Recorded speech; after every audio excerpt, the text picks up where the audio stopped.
Salut à tous! Alors, cette semaine, gros travail. On voudrait absolument finir de préparer tout ce qu'il y a à faire pour pouvoir enfin poser la dalle. Donc on a encore beaucoup de choses à faire, mais ce serait tellement une bonne chose que ce soit fini, qu'on puisse appeler la toupie, enfin les toupies, parce qu'on ne peut pas en mettre qu'une.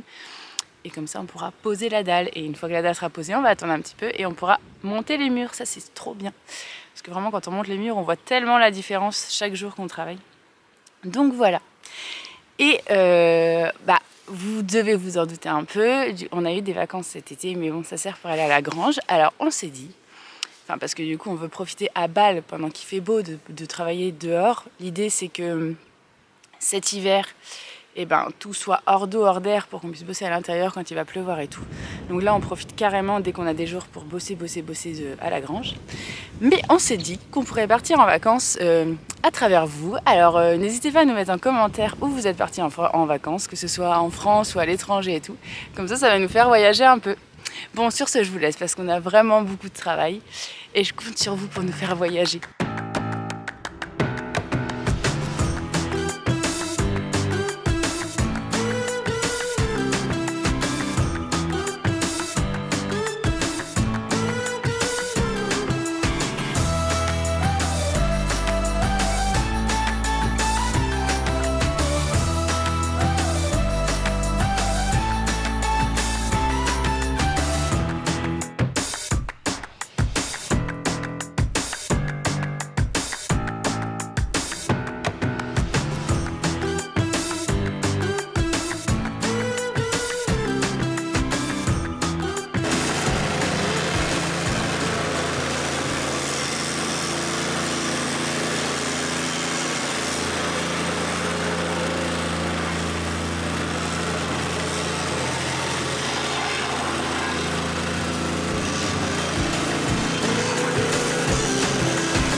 Bon, aujourd'hui, nouvelle journée de travail. Du coup, je vous explique ce qu'on doit faire.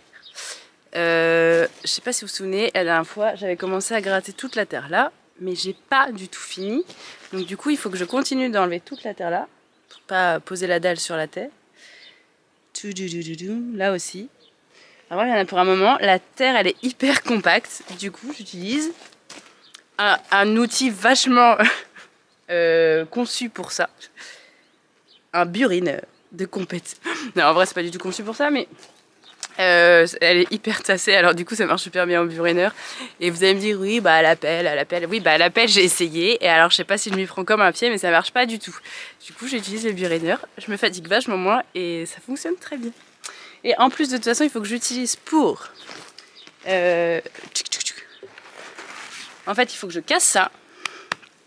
Et là, je sais pas si vous voyez. Du coup, là, il y a la dalle qu'on avait faite. Et quand on a fait cette dalle-là, l'ouverture de la porte, elle n'était pas encore faite.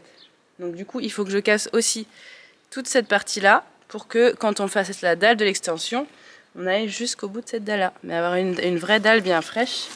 Parce que là, c'est encore les anciennes fondations. Donc il faut que je casse sur environ 10 cm. Et une fois que tout ça c'est fait, des fois que je m'ennuierai, j'ai encore d'autres choses à faire. Il faut que...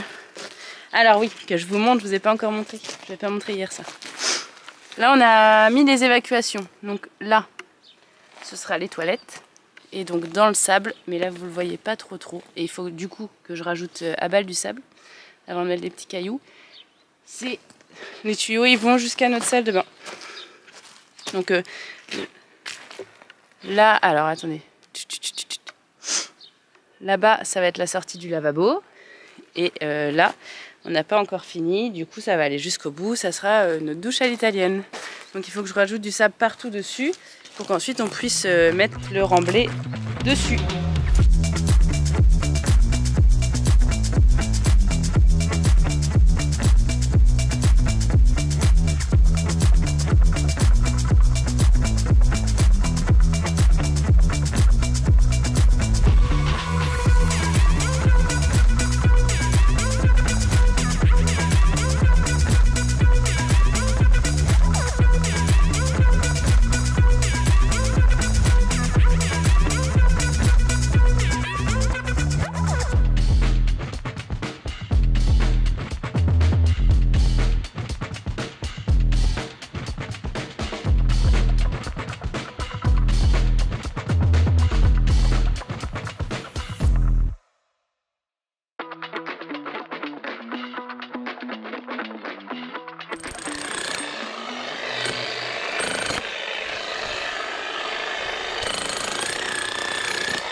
Donc maintenant qu'on a posé le sable dans l'extension, qu'on l'a bien damé, et on met pas de sable du coup, comme il n'y a pas d'isolant dans le garage, on va poser ce qu'on appelle un film d'étanchéité. Donc c'est ça.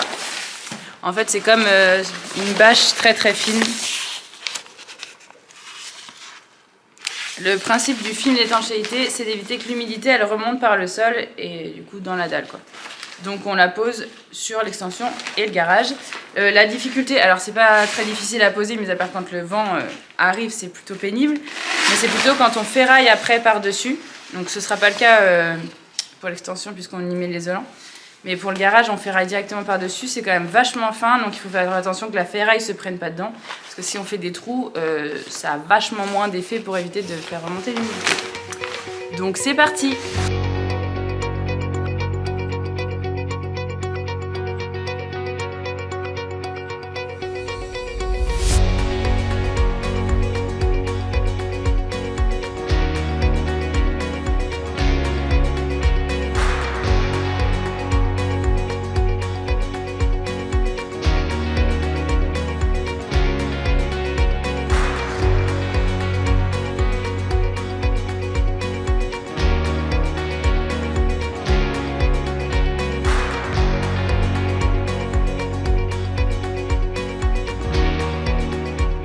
Vas-y.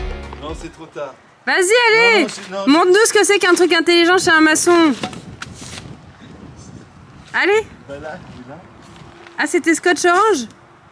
Oui, sur la... Ah oui, très intelligent. L'intelligence selon Christian. T'es fier ou pas? Ah bah là, je crois que j'ai... C'est le moment de ta journée, quoi. Là, franchement, c'est...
C'est pas mal ça. Attends, non, parce que celui-là est pas mal.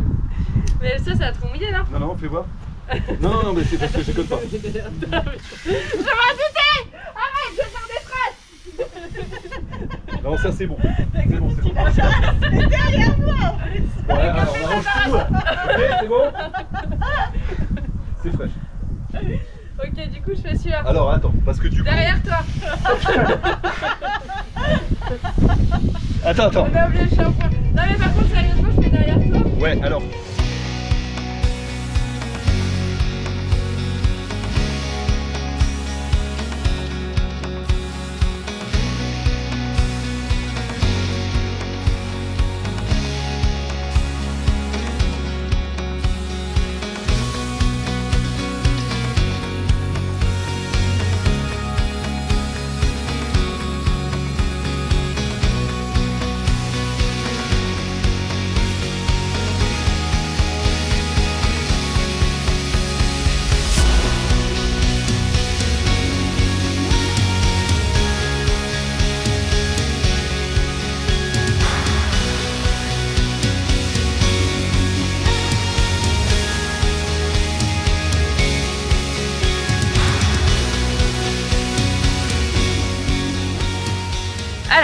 Alex est en train de poser l'isolant. C'est ce qu'on appelle du polystyrène extrudé. Donc c'est un isolant de 8 cm. En soi, c'est pas difficile à poser, c'est juste qu'il faut vraiment bien le poser. Le principe du polystyrène extrudé, c'est d'isoler par le sol pour que quand on chauffe la maison, tout s'évacue pas. Enfin, ce serait un peu dommage de chauffer la terre. Donc, comme ça garde ça dans notre maison. Ça va garder la chaleur. Et alors, c'est assez facile à poser. Vous voyez, il y a des rainures comme ça sur une face. Et sur l'autre, c'est l'inverse. Et donc, on vient les emboîter. Bon, là, c'est un petit bout. Hein. Normalement, c'est exactement la même...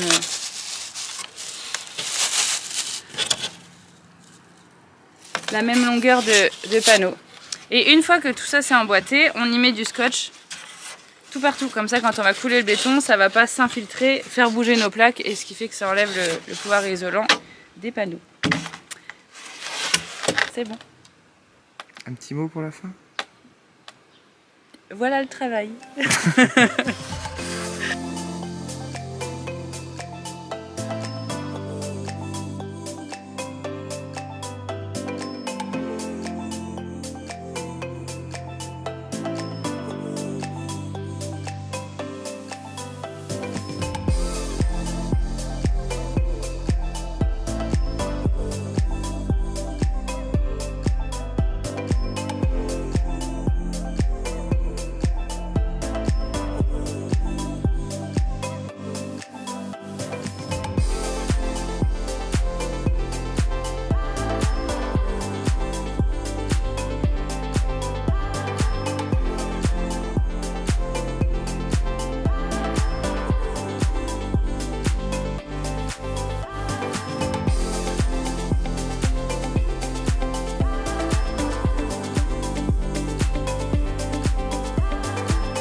Donc tout autour, ce que je vous ai pas dit tout à l'heure, on pose des bandes périphériques. Donc ça c'est la bande bleue, ça fait environ 1 cm de large. Le principe de la bande périphérique, c'est quand on coule le béton et qu'il sèche, ça sert de joint de dilatation. Le béton peut un peu bouger et ça évite de pousser sur les murs. Donc on pose ça partout et puis on met le plastique pour que le béton coule derrière. On l'avait fait aussi dans la grange, mais je suis pas sûre que je vous en avais parlé, donc j'en profite pour vous en parler maintenant. Et on fait comme d'hab, on met des petites piquettes qu'on a peint joliment en rose puisque c'est la plus belle des couleurs, le rose. Et pour vous rappeler, c'est en gros quand on va couler la dalle, il faut qu'on se dise qu'on doit être à ce niveau-là. Donc il ne faut pas que la piquette elle dépasse quand la dalle est coulée. Il ne faut pas qu'elle soit trop basse. On prend, bien évidemment, quand on coule la dalle, on prend toujours le niveau pour vérifier. Mais en tout cas, ça nous donne vachement de repères. On en a mis un peu partout, donc c'est super pratique.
Ça y est, on a enfin fini tous les préparatifs de la dalle, donc on va pouvoir la couler. On a du coup ferraillé l'extension et le garage, puisqu'on ne fait pas comme la grange. Pour la grange, on avait utilisé du béton fibré, donc pas besoin de ferrailler. Là, on utilise du béton classique. Donc voilà le travail. Et on a fait comme quand on a préparé pour les soubassements, pour le ferraillage. Donc là, c'est du 8 mm, la taille de notre ferraille. Et pour que ce soit bien solide, il faut les mettre à cheval 50 fois le diamètre. Donc là, sur 40 cm. Donc si vous voulez, cette plaque-là, elle va jusqu'ici. Et celle-ci, elle va jusqu'ici. En fait, là, on a mis 40 cm l'une sur l'autre. Et après, on les attache et tout. Et donc maintenant, on attend nos 2 toupies pour mettre 12 mètres cubes de béton partout.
Je vous montre le résultat final. Donc là, on est dans l'extension.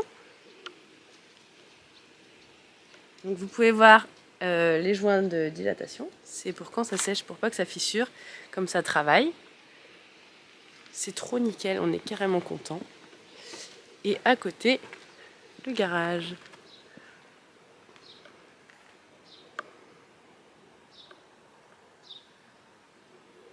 C'est vraiment une super bonne chose de faite. Parce qu'il ne faut pas croire, mais préparer une dalle, c'est très très long. C'est beaucoup de stress parce qu'il faut surtout rien oublier. Donc là, on est méga content.